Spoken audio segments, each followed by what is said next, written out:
بسم اللہ الرحمن الرحیم۔ شگوف صفات، طالبین علم و ادب، لائق شفقت، شباب ملت، السلام علیکم ورحمۃ اللہ وبرکاتہ۔ آج میں کشمیری نجاد پنڈت برج نارائن چیک بست کی نظم کا خلاصہ پیش کرنے کی سعی کرتا ہوں۔ نظم نگار چیک بست اپنے وطن عزیز کے حسین و جمیل، دلکش و دل فریب مناظر فطرت کی تصویر کشی کے ملفوظات کو منظوم صورت میں جو مرقوم کرتے ہیں وہ یوں ہیں۔ صبح سویرے آفتاب عالم کی کرنیں جب خاک وطن کے بلند و بالا اور اونچی اونچی چوٹیوں پر نرم و نازک پھول کی پتیوں پر پڑتی ہیں تو ان کی مسکان و مسکراہٹ میں توسیع ہوتی ہیں۔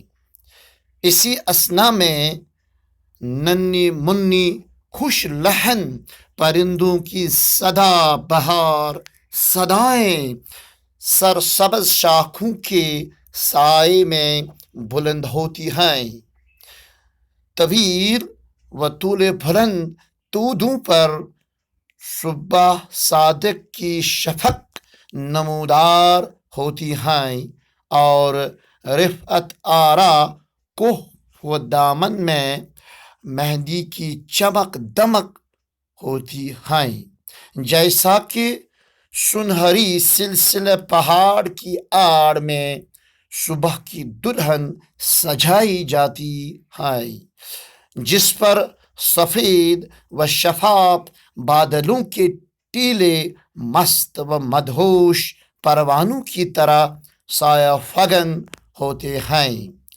ہوا کے جھونکوں سے پھولوں میں جنبشیں اور جھروکیں ظاہر ہوتی ہیں، جس سے یہ عیاں اور افشاں ہوتا ہے کہ نسیم سحری اور نیم روشنی میں حور و غلماں اور پرستاں کے خوشگوار فضا میں پرفریب مناظر فطرت آفریں و آشکار ہوتے ہیں۔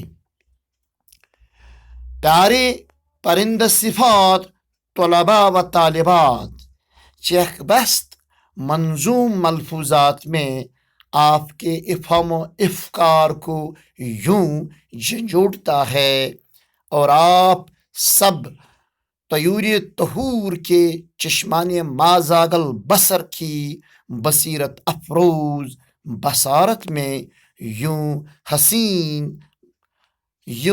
حسین مناظر وطن عزیز کی تذکیر و توصیف کرتے ہیں کہ میرے خاک وطن کے وہ پاک پرندے جو اس کے کوہستانوں کے دامن میں سرد ترین بادل بریں تیز رو رود رواں آبشاروں کے کناروں پر عجیب و غریب سرور سے بھرپور سریلی صداؤں کا سوز و گداز سماعت کراتے ہیں۔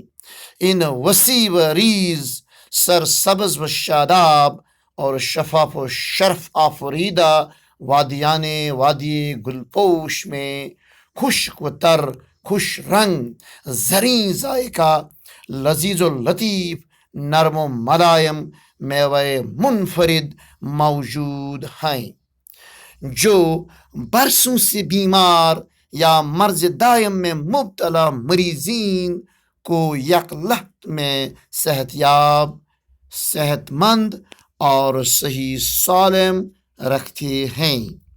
چیک بست یوں تخیل آفریں ہے کہ بوستان وطن، باغ بہشت اور جنت عدن ہے جس کی مثال ممالک ارض و سما میں ممکن نہیں ہے۔ یہاں کی سرسبز خودرو، گلزار گلاب اور چمنستان چری، رویت فرش مخمل اور قالینی قدرت کی ندرت المثال مناظر پیش خدمت ہیں، جس کی نزاکت و نظافت پر ہمیں فخر و ناز ہے۔ خوب روئے نازنی و ناظرین، خوش روئے خوش اندام۔ محب وطن پنڈت جی اس طرح تخیل افشاں ہے کہ اپنے خاک خلق سے اگرچہ اسے دراز سے اضطراری طور الگ ہو چکا ہے، لیکن اس کے خوابوں اور خیالوں میں یہ خلد بری تر و تازہ سدا آباد ہے۔ اسی حب وطن کی آہ و آس میں اس کی ہر سانس کا اخراج ہوتا ہے۔ اپنی اس مٹی کے جس سے اس کی تولید و تخلیق ہوئی ہے، ہر دم اور قدم اس کی حقیقی توصیف و تعریف میں مگن ہے۔ اس سرزمین کی صحرا نشینی کے سامنے سارے عالم نے تسلیم خم کر دیا ہے۔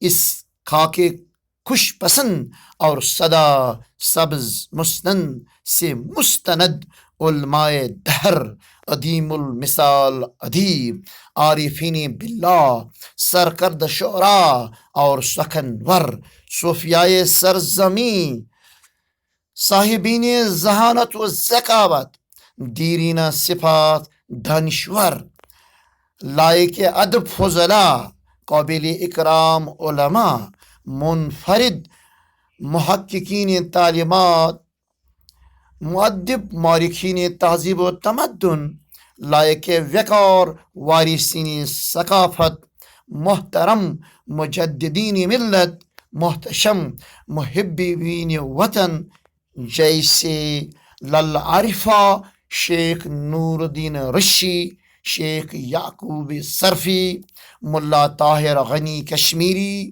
حب خاتون، شکر اچاری، بابا عثمان رینا، سلطان العارفین، شیخ حمزہ مخدوم، بابا شکر الدین رشی، بابا پیام الدین رشی، بابا لطف الدین رشی، سید جان باز ولی، بابا زین الدین رشی اور دوسرے، جن کے تربت طاہرات، جسد اطہار، اشرف الآثار، محور مراقبہ اور پیکر خاکی اسی خاک وطن میں مخزن و مدفن ہیں۔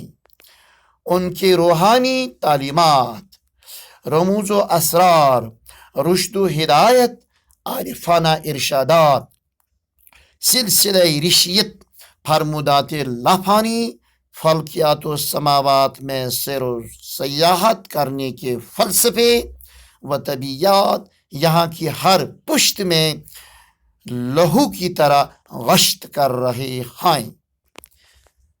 خردمندان ملت، آج کا خراج تفہیم نظم ہم یہیں پر ختم کرتے ہیں۔ دیجیے رخصت، خدا خیرت و عافیت سے رکھیں، خدا حافظ و نگہبان، والسلام۔